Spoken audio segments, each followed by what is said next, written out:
Hi, Steve, and others who may end up watching this. I was requested to see about a chase mechanic that I've been working on, and I'm more than happy to share it. I think it's really good, and I think the system for Legend of the Cursed Riders is some of my best design work that I've done so far. I'm really enjoying it. But let's cut to the chase. Ah, see what I did there? Okay. The first thing you have to understand is the dice pool system that I'm working with. Uh, any dice pool system can work, but to give you an idea, you'll have numbers between 2 and 10. Okay. And so when you do an action, you roll that many d8s. Okay. Very simple. So the only thing that I did, and it's not much of a leap, but it apparently has been because I haven't seen this anywhere else, is that for each die in your die pool, you take that die and you convert it into a single chip. Okay. So let's say you have a die pool of five. So you would take five chips. Okay. And then you're going to put it into what's currently called the battle bag.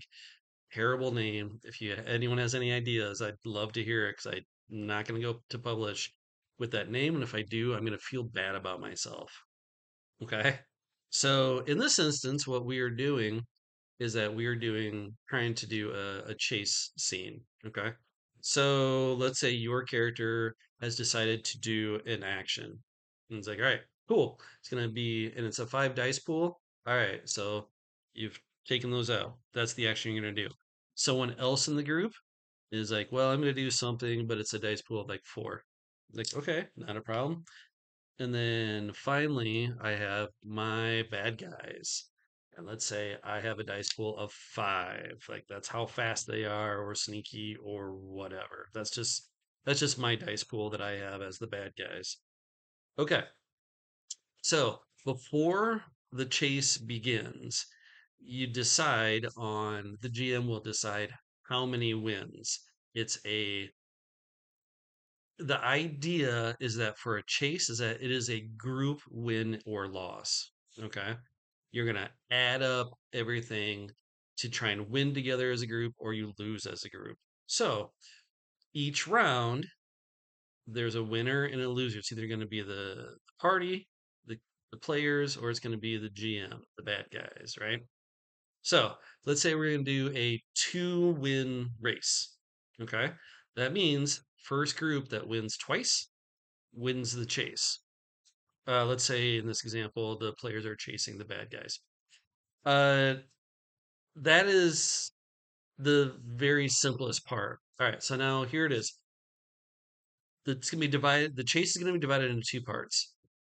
The first part, when you get to the chase round, there's two phases in the round. The first phase is, if you were to say this like for D&D, it would be like a skill check or like a save round. In this game, it is um, it's something different, right? But it's some sort of peril that they have to overcome narratively. Okay. When you do a race, the GM should write out some locations. And that those locations, we're not going to take strict care of where the characters are in that chase map, but it will invoke a narrative options for the characters and for my as well. So just pick two out. That's where you're at that you can interact with, so you can let your imagination roam to whatever action you're trying to do. So here's how it starts. Okay. Phase one, some sort of obstacle. You roll. Okay. If you succeed, you get to put all of your dice pool into the battle bag. Okay. But let's say you fail. It matters by how much you fail by. Now, I never put tests that are more than what your possible dice pool could be. So, like a test of two is pretty common, right? For this game. Other games it'll work differently for however many chips you're putting in there. But for mine, that's how it works. So then let's say you totally fail. You fail by two. So you have a choice. You can either remove two chips out of your dice pool or two dice out of your dice pool, or you can take two damage to represent that, oh, they threw a cart in front of you. Instead of being able to leap over it, sail over it just fine, you're like, well, I guess my character just busts through it and I get covered in splinters and cuts and abrasions, right? So that part right there, that is a very cool thematic choice that characters get to make to whether they get slowed down by failing or they take damage. All right, after you decide that, so let's say everyone makes it.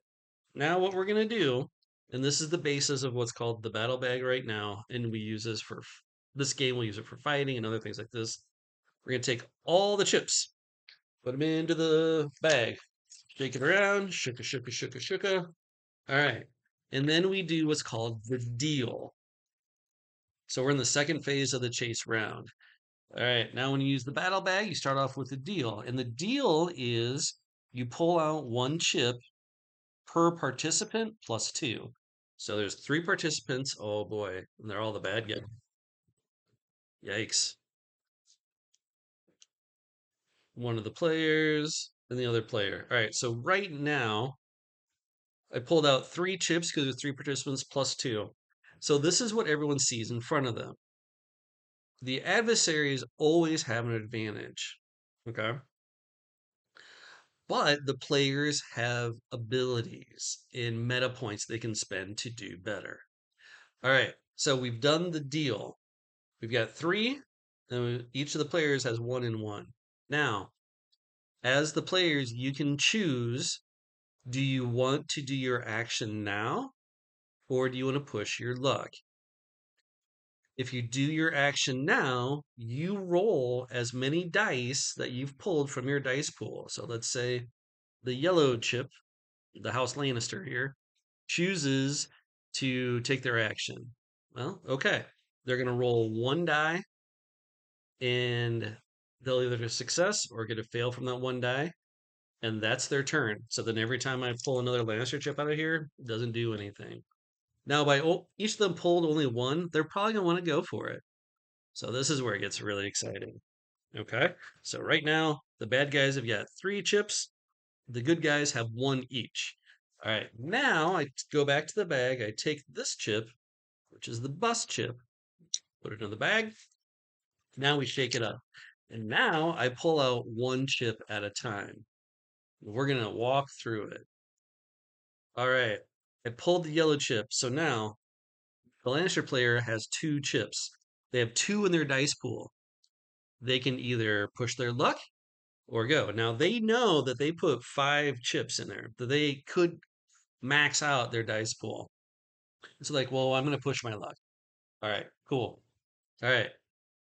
Other player, and it's always whatever chip I choose is that player's choice, whether to push it or to cash in. Now, this player only has four chips in the bag. They've pulled two, so they've got half of them right now, so they have to decide what they're going to do. Now, this works great for initiative stuff too, because they're deciding I'm going to be weaker, but I'm going to go first.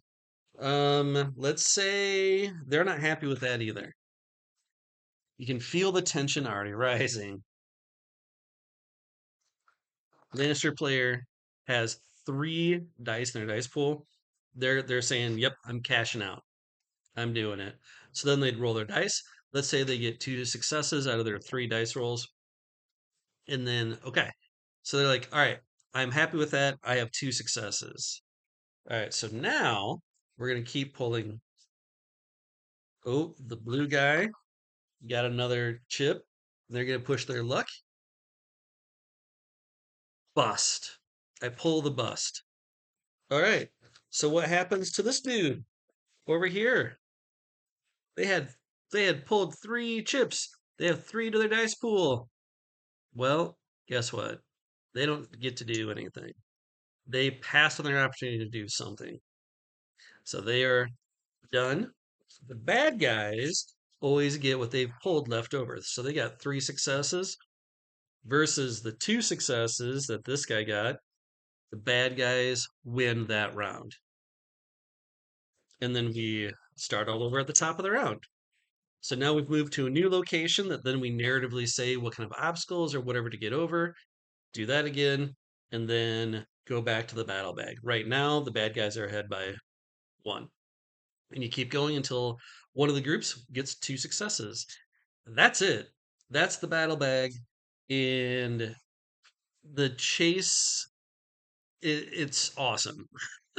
The only thing different that we did for the chase than for a regular combat, or for big skirmish type things, is we added in the phase of where you have to make a obstacle check. Okay. During a combat, obstacles are going to come up all the time, like, well, being shot, right? Stuff like that. So there'll be plenty of other obstacles happening during a skirmish, so we don't need that phase. But for the chase scene, I wanted to put that in. The only thing you can do is just chase. You can't just gun people down until you get in the same to the same square. You chase them down, and that's how it works. And I'll be honest with you, it's been awesome. It's been so much fun. I will link a skill action matrix to the bottom of this video so you can kind of see the different dice pools that people can choose from. And yeah, I hope this helps. If you have any questions, please let me know. I'll get this out to you as soon as I can. All right, take it easy. Bye.